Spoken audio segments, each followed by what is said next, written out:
जय माता दी। आइए जानते हैं इस बार साल 2025 में शारदीय नवरात्रि में सप्तमी, अष्टमी, नवमी और दशमी तिथि कब है। क्योंकि इस बार एक तिथि की वृद्धि होने के कारण अष्टमी और नवमी को मनाए जाने को लेकर बहुत ज़्यादा कन्फ्यूजन बना हुआ है। क्योंकि इस बार अष्टमी और नवमी तिथि भी दो दिन पड़ रही है।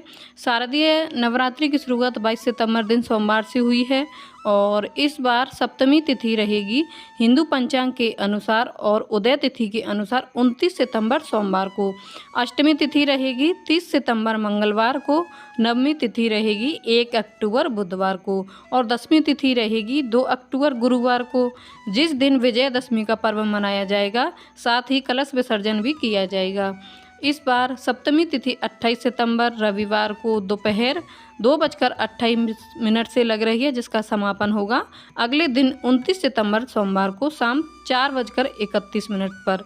वैसे तो उदय तिथि के अनुसार 29 सितंबर सोमवार को ही सप्तमी की पूजा करना शुभ रहेगा, लेकिन कुछ भक्त ऐसे भी हैं जो पंचांग नहीं देखते हैं और जिस दिन तिथि लग जाती है उसी दिन वह देवी की पूजा करते हैं। तो ऐसे में हो सकता है कुछ लोग 28 सितंबर रविवार को भी माँ कालरात्रि की पूजा कर लें, लेकिन 29 सितंबर सोमवार को उदय तिथि के अनुसार पूजा करना ज़्यादा सही रहेगा। अब बात कर लेते हैं अष्टमी तिथि की।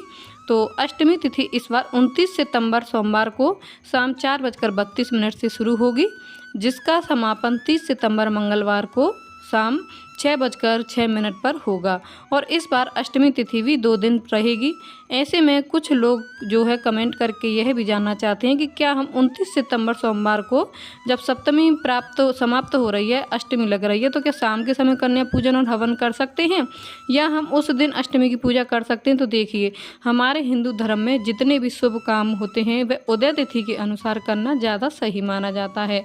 अगर अष्टमी तिथि सूर्योदय से पहले समाप्त हो रही होती तब तो आप सोमवार के दिन पूजा कर सकते थे, लेकिन क्योंकि अष्टमी तिथि 30 सितंबर मंगलवार को सुबह ब्रह्म मुहूर्त से लेकर शाम 6:06 तक प्राप्त हो रही है, इसीलिए अष्टमी तिथि की पूजा मंगलवार के दिन करना ज़्यादा सही रहेगा।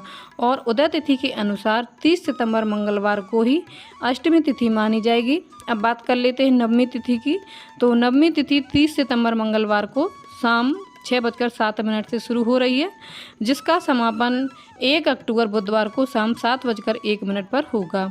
तो उदय तिथि के अनुसार 1 अक्टूबर के दिन बुधवार को ही केवल नवमी तिथि रहेगी और इस दिन भी आप कन्या पूजन या हवन आदि कर सकते हैं। हमारे हिंदू धर्म में अष्टमी और नवमी दोनों तिथियों में कन्या पूजन और हवन किया जाता है। दशमी तिथि 1 अक्टूबर बुधवार को शाम 7:02 से लगेगी, जिस